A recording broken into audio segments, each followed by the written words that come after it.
प्रिय दर्शकों नमस्कार। आज हम चर्चा करने वाले हैं विवाह में देरी होने के कुछ मुख्य कारणों के बारे में। विवाह में देरी क्यों होती है, बहुत ज़्यादा प्रयास करने के बावजूद भी समय पर शादी क्यों नहीं हो पा रही है, उम्र शादी के लायक हो चुकी है फिर भी शादी में लगातार विलंब क्यों होता रहता है, इसका मुख्य कारण क्या होता है, उसी के बारे में आज मैं आपको बताने वाला हूं। जानकारी दूं इससे पहले आपसे निवेदन करना चाहूँगा, यदि आप चैनल पर नए हैं और अभी तक आपने इस चैनल को सब्सक्राइब नहीं किया है तो मुझसे लगातार जुड़े रहने के लिए अभी इस चैनल को सब्सक्राइब कर लीजिए और बेल आइकन को भी प्रेस करके रखिए, क्योंकि इस प्रकार की वीडियो मैं हमेशा ही इस चैनल पर अपलोड करता रहता हूं। शादी कब होगी, कहां होगी, कैसे परिवार में होगी, जल्दी शादी होने के विशेष उपाय क्या होते हैं, इन सब की जानकारी इस चैनल के माध्यम से मैं आपको देता रहता हूं। यदि आप चैनल को सब्सक्राइब करके रख लोगे तो हमारी आने वाली जो नई वीडियो है वो आपको आसानी से मिलती रहेंगी। इसलिए कहता हूं चैनल को सब्सक्राइब करके बेल आइकन को प्रेस जरूर कर लेना। तो प्रिय दर्शकों, आप अपनी जन्म कुंडली खोलकर बैठ जाइए और यदि जन्म कुंडली नहीं बनी है तो आजकल मोबाइल फोन में बहुत सारे ऐसे ऐप चले हुए हैं जिसमें आप अपनी जन्म डिटेल भरोगे तो तुरंत जन्म कुंडली बन जाएगी। और आप स्क्रीन पर देख लीजिए, एक जन्म कुंडली चार्ट को आप देख पा रहे होंगे। इस प्रकार के चार्ट आपकी जन्म कुंडली में एक से अधिक आपको देखने को मिलेंगे। तो आपने देखना किसको है, लगन कुंडली चार्ट के नाम से जो चार्ट आपकी जन्म कुंडली में बना हुआ है उसी चार्ट को आपने देखना है और उस कुंडली के सप्तम भाव को देखना है। सप्तम भाव कौन सा होता है, आप स्क्रीन पर देखिए, जहां पर 7 का अंक लिखा हुआ है ये जन्म कुंडली का सप्तम भाव होता है।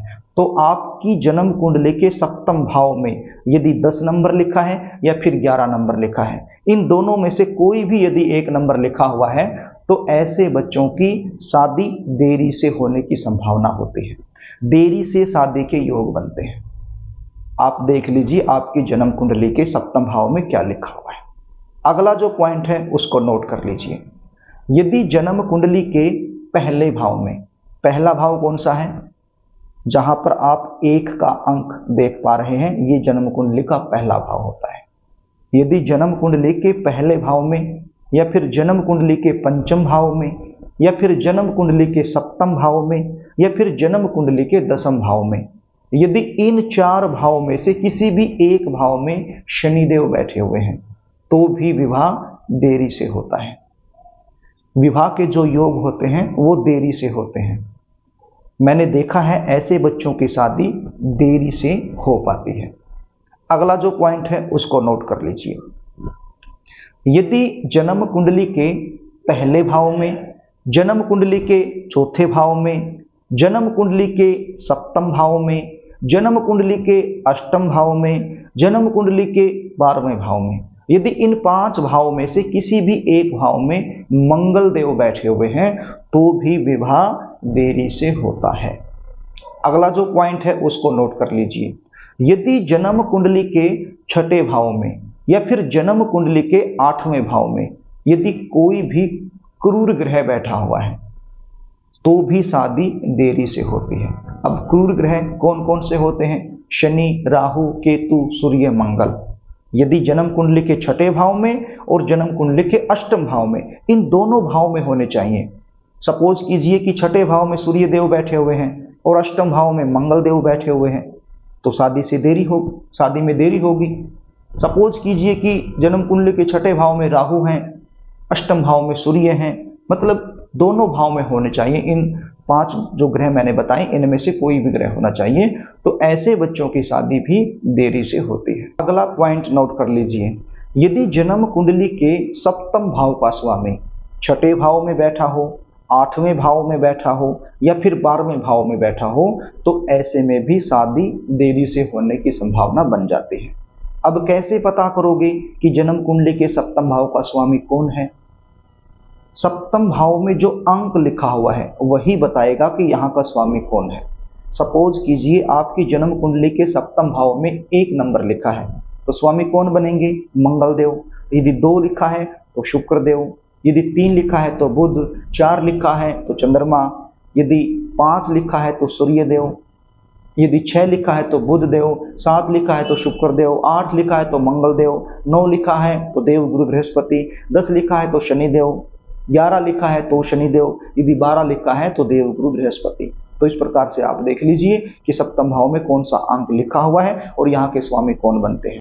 अगला पॉइंट नोट कर लीजिए, यदि जन्म कुंडली के सप्तम भाव का स्वामी किसी भी भाव में राहु के साथ बैठा है, केतु के साथ बैठा है या फिर शनि देव के साथ बैठा हुआ है तो भी विवाह में देरी होने वाली सिचुएशन बन जाती है।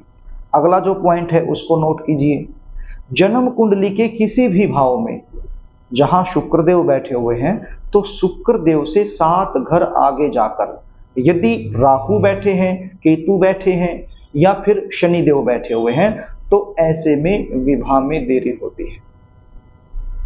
यदि जन्म कुंडली के किसी भी भाव में देव गुरु बृहस्पति बैठे हुए हैं और उनसे 7 घर आगे जाकर राहु बैठे हुए हैं, शनि देव बैठे हुए हैं या केतु बैठे हुए हैं तो भी विवाह में देरी होती है। तो ये थे मुख्य पॉइंट जो मैंने आपको बताए। इसके अलावा भी बहुत सारे सूत्र होते हैं जो बहुत ज़्यादा गहराई की बात बन जाएगी, आप समझ नहीं पाओगे। मैंने केवल वही आपको बताया है जो आप आसानी से समझ पाओ।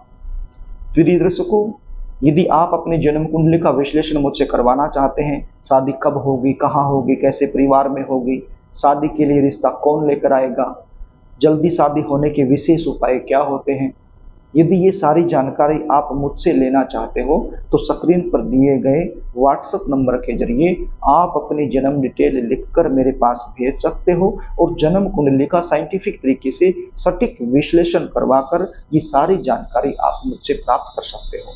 जन्म कुंडली विश्लेषण की हमारी फीस होती है, वो फीस आपको पे करनी होती है, उसके बाद संपूर्ण जानकारी आपको दे दी जाती है।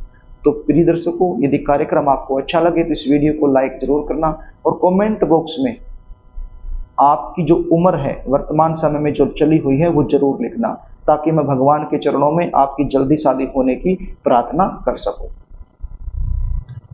आज के लिए बस इतना ही, आगे फिर मिलेंगे, तब तक के लिए नमस्कार।